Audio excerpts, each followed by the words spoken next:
A very good morning to all of you. तो प्यारे बच्चों, today we will discuss the question answers of this chapter and the name of the chapter is chapter 12 electricity and circuits. तो आइए start करते हैं. So the question number 1 is of fill in the blanks. A device that is used to break an electric circuit is called. जो device किसी भी electric circuit को break करने के लिए यूज़ होता है that is switch. An electric cell, एक इलेक्ट्रिक सेल के कितने टर्मिनल्स होते हैं? Yes, you are right, an electric cell has 2 terminals. Question number 2, it is of true and false. Electric current can flow through metals. Yes, this statement is absolutely right. Metals के अंदर से current flow हो जाता है generally. B, instead of metal wires a jute string can be use to make circuit. यहाँ कहा जा रहा है कि आप मेटल वायर्स की जगह जूट की रस्सी या जूट की जो जूट होता है उसके धागे से आप सर्किट बना सकते हैं. No, it is not true because jute is a insulator है, वो उसके अंदर से करंट फ्लो नहीं होगा. सी है, electric current can pass through a sheet of thermocol. No, it is also not true because thermocol is an insulator.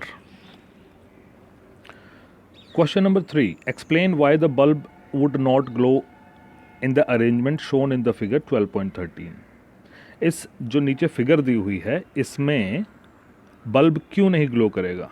Because आप यहाँ देख रहे हैं एक स्क्रू ड्राइवर रखा हुआ है और ये जो स्क्रू ड्राइवर है इसका जो हैंडल है वो एक इंसुलेटर का बना हुआ है. तो जो इंसुलेटर्स होते हैं वो उनके अंदर से करंट पास नहीं होता है.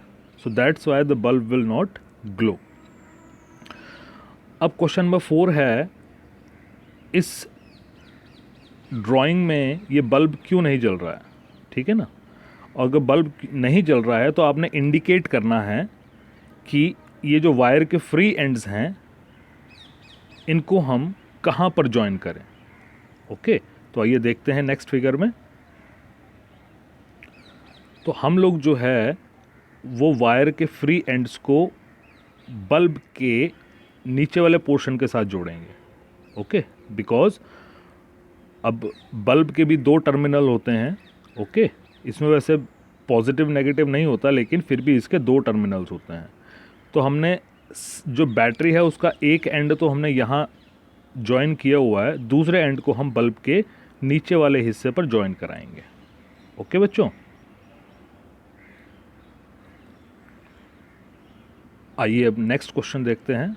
The next question is, would the bulb glow after completing the circuit shown in figure. अभी हमने जो पीछे एक डायग्राम देखा, अगर मैं इस स्विच की जगह अगर मैं एक इरेज़र लगा दूं तो क्या बल्ब जलेगा? आप बोलेंगे नहीं सर, नहीं जलेगा because the eraser is an insulator. क्योंकि जो इरेज़र है वो एक इंसुलेटर है और इंसुलेटर के अंदर से करंट पास नहीं होता है. Question number 7, would the bulb glow in the circuit shown below.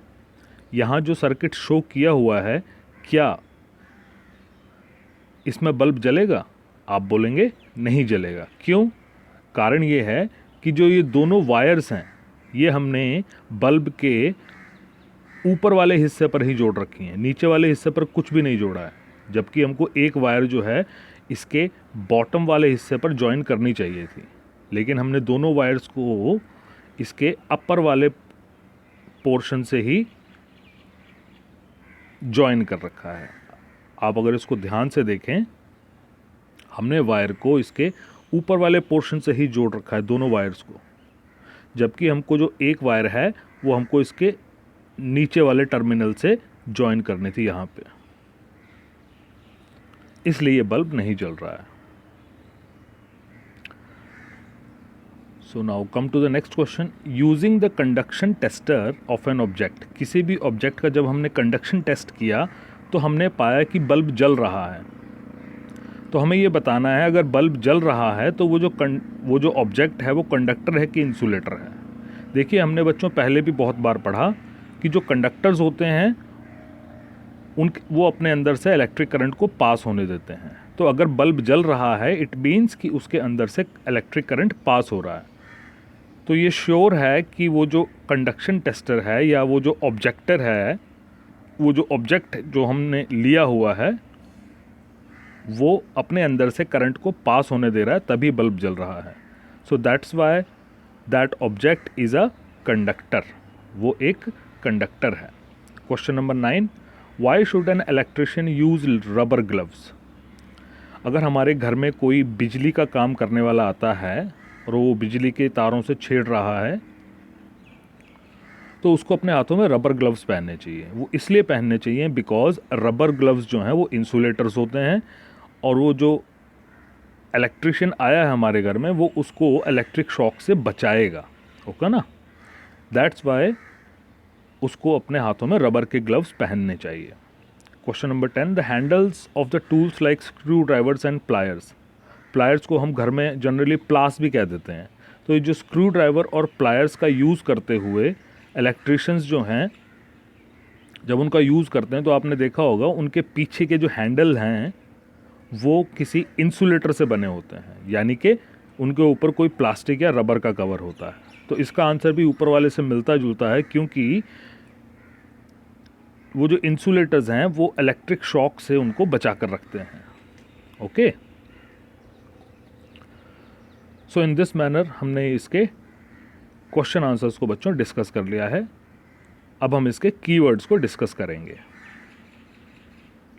That will be in our next video.